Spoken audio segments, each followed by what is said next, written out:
इस लेक्चर में हम कोनिक सेक्शन में टेंजेंट टू अ सर्किल के बारे में जानेंगे। सर्किल जैसा कि हम जानते हैं कि ये एक टू डायमेंशनल फिगर है और साथ ही साथ ये क्लोज्ड फिगर है। तो ये सर्किल बेसिकली कर्व लाइन है, जबकि ये जो आपकी टेंजेंट है ये एक स्ट्रेट लाइन है। टेंजेंट वो स्ट्रेट लाइन है जो किसी कर्व को एक सिंगल पॉइंट पे टच करती है और किसी अन्य पॉइंट पर वो इंटरसेक्ट नहीं करती है, मतलब ये इंटरसेक्ट नहीं करेगी without intersecting it any other point. तो ये एक तरीके से बेस्ट स्ट्रेट लाइन अप्रोक्सीमेशन है उस कर्व का। मान लो वो कर्व उस पर्टिकुलर पॉइंट पर, जहां पे जिस पॉइंट पे आपने टेंजेंट बनाया, उस पॉइंट पर ये जो टेंजेंट है वो उस कर्व का अप्रोक्सीमेट बेस्ट अप्रोक्सीमेशन है in the form of straight line. ठीक है। अब दूसरा इंपॉर्टेंट पॉइंट क्या है कि जिस भी पॉइंट पे आप टेंजेंट निकालते हैं टू द कर्व, वो एक तरीके से स्लोप ऑफ द कर्व हमको पता लगता है उस पर्टिकुलर पॉइंट पर। और ये बेसिकली और कुछ नहीं है, ये instantaneous rate of change of that curve पता लगता है।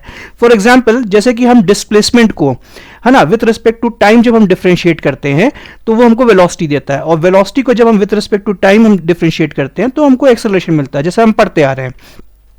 यदि डिस्प्लेसमेंट वर्सेस टाइम का हम कोई ग्राफ बनाते हैं और किसी पर्टिकुलर पॉइंट पर उसका स्लोप निकालते हैं, दैट इज टेंजेंट, तो वो क्या है, वो इंस्टेंटेनियस वेलोसिटी हमको उस पॉइंट पे मिल रही है। तो टेंजेंट में दो इंपॉर्टेंट बस पॉइंट है, ये चीज एकदम क्लियर होनी चाहिए कि टेंजेंट की यूटिलिटी क्या है। ये बेस्ट स्ट्रेट लाइन अप्रोक्सीमेशन है कर्व का एक पर्टिकुलर पॉइंट पर, ठीक है। और दूसरा, ये इंस्टेंटेनियस रेट ऑफ चेंज देता है जो basically slope of the curve है उस पर्टिकुलर पॉइंट पर जिस पे हम टेंजेंट निकाल रहे हैं। और ये टेंजेंट की जो हम लोग यूटिलिटी है, जो हम लोग यूज करेंगे सबसे अधिक, वो एनालाइजिंग इन अप्रोक्सीमेटिंग कर्व्स करेंगे। और ये बेसिकली फंडामेंटल है कैलकुलस के लिए। और कैलकुलस आप जैसा जानते हैं कि बहुत अधिक इंपॉर्टेंट है फॉर मॉडलिंग, इकोनॉमिक मॉडलिंग है, चाहे बायोलॉजिकल प्रोसेस है, जैसे एनालिसिस है, स्ट्रक्चरल एनालिसिस है, मकान को बनाना है, या फाइनेंशियल एनालिसिस है। और सबसे अधिक जो क्वेश्चंस आते हैं वो बेसिकली मोशन, फोर्सेस, एनर्जी या अदर फिजिकल फिनोमिना को लेके आते हैं, जो फिजिक्स एंड इंजीनियरिंग का पार्ट है, या मेडिसिन एंड बायोलॉजी में भी कई जगह यूजफुलनेस है, ड्रग काइनेटिक्स, मेडिकल इमेजिंग या economic optimisation, statistics, astronomy, computer science, या साथ ही साथ में, ठीक है। तो अब कैलकुलस में बस दो इंपॉर्टेंट पॉइंट है, जैसे analysis of system with changing variables और दूसरा मॉडलिंग ऑफ कॉम्प्लेक्स फिनोमेना। और ये बात याद रखना है, कैलकुलस का यहाँ पे जो बेस है, जो पूरा क्वेश्चन है जो IIT JEE में आ रहा है, ठीक है, वो पूरा का पूरा टेंजेंट और नॉर्मल पे डिपेंडेंट है। Is this point clear? अब जब सर्किल पे हमको निकालना है टेंजेंट किसी भी पॉइंट पे, मान लो कोई भी पॉइंट जिस पे हमको टेंजेंट निकालना है, तो आपको बस सिंपल ये रूल याद रखना है, जहां भी x स्क्वायर है वहां पे आपको xh रखना है, जहां भी y स्क्वायर है वहां पे yk रखना है, जहां भी 2x है वहां पे x प्लस h रखना है, जहां भी 2y है वहां पर y प्लस k रखना है। ये याद रखना, ये जो h और k है, ये भाई इसको सेंटर ऑफ द सर्किल ना समझ लेना। ये h k वो पॉइंट है जिस पॉइंट पर एक स्ट्रेट लाइन किसी कर्व को टच कर रही है, ये पॉइंट ऑफ कांटेक्ट है। मतलब ये जो पॉइंट है ये टेंजेंट की इक्वेशन को भी सेटिस्फाई करेगा और ये, है ना, सर्किल की इक्वेशन को भी सेटिस्फाई करेगा। तो फॉर एग्जांपल, जैसे x square plus y square equal to a square है, ये सर्किल की इक्वेशन है। तो x स्क्वायर की जगह क्या रखोगे, सीधे xh रख दिया, y स्क्वायर की जगह आपने yk रख दिया, बस सीधे अब इसको रीओरिएंट कर दो, तो ये xh plus yk minus a square equal to 0, ये इक्वेशन ऑफ क्या है, स्ट्रेट लाइन। और ये इक्वेशन ऑफ स्ट्रेट लाइन किसकी है, टेंजेंट की है। और ये h और k बेसिकली क्या है, वो पॉइंट ऑफ कॉन्टैक्ट है जिस पॉइंट पर हम टेंजेंट को निकाले हैं, ठीक है। अब इसके साथ साथ मान लो सर्किल की इक्वेशन आपको ये दी है, x square plus y square plus 2gx plus 2fy plus c equal to 0। तो सीधे सीधे क्या करना है, x स्क्वायर की जगह xh रखना है, y स्क्वायर की जगह yk रखना है, 2x की जगह x प्लस h रखना है, यहां गलती मत करना, और 2y की जगह y प्लस k, है ना, और ये f आ जाएगा, ये बात याद रखना। फिर इसको रीओरिएंट कर दोगे, ये basically is nothing but equation of a straight line, and this straight line is nothing but a tangent. अब मान लीजिए आपकी ये इक्वेशन ऑफ सर्किल है, x square plus y square equal to a square, और ये इक्वेशन ऑफ ए लाइन है, straight line, y equal to mx plus c, जैसा पढ़ते हुए आ रहे हैं। तो करना कुछ नहीं है, सीधे सीधे y की जो वैल्यू है, आपने y equal to mx plus c निकाला, इसको सब्स्टिट्यूट कर दीजिए इक्वेशन ऑफ सर्किल में। तो ये आपका आ गया x square plus mx plus c का whole square equal to a square. अब इसी को a square A plus B whole square वाले फॉर्मूले से आप एक्सपैंड कर देंगे, A square plus B square plus 2ab वाले से।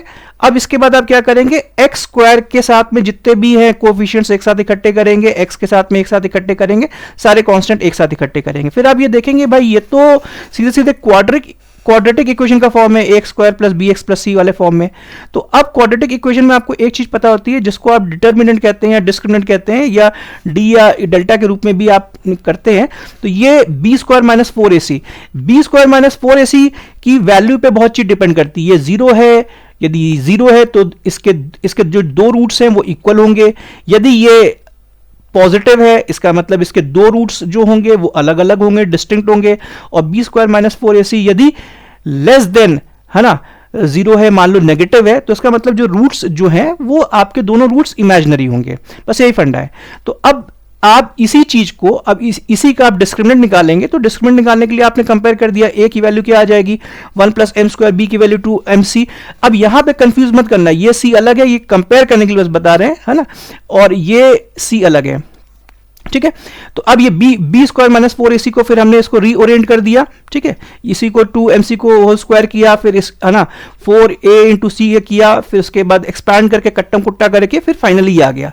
अब टेंजेंट के लिए आपको ये पता है कि भाई ये दो रूट्स तो होने नहीं चाहिए। कोई भी स्ट्रेट लाइन यदि सर्किल को या तो टच नहीं करेगी और ना ही कट करेगी, या वो एक जगह टच करेगी और यदि कट करेगी तो दो जगह डेफिनेटली कट करेगी, ठीक है।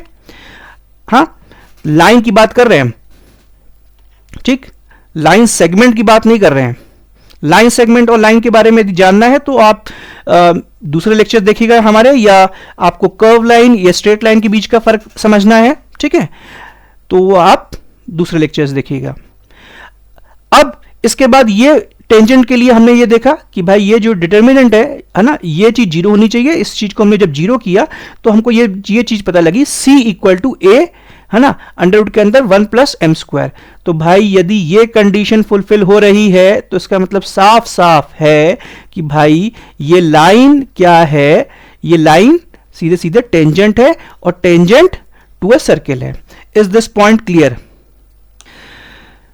ये चीज आपको हमने बता दी है कि देखो भाई ये सीधे सीधे टेंजेंट है, तो इसका आपका जो आप रूट निकालेंगे वो, है ना, ये बी स्क्वायर में डिस्क्रिमिनेंट की वैल्यू जीरो होगी। जब जीरो होगी तो इसका मतलब ये टेंजेंट है, और यदि ये इसकी चीज की वैल्यू आपकी पॉजिटिव है, इसका मतलब आपको दो डिस्टिंक्ट पॉइंट मिलेंगे, दो डिस्टिंक्ट पॉइंट मिलेंगे, इसका मतलब स्ट्रेट लाइन कट कर रही है सर्किल को दो जगह से। और यदि इस डिस्क्रिमिनेंट की वैल्यू नेगेटिव है, इसका मतलब रिश्ता ही नहीं है सर्किल और स्ट्रेट लाइन में, मतलब ये इमेजिनरी रिश्ता है।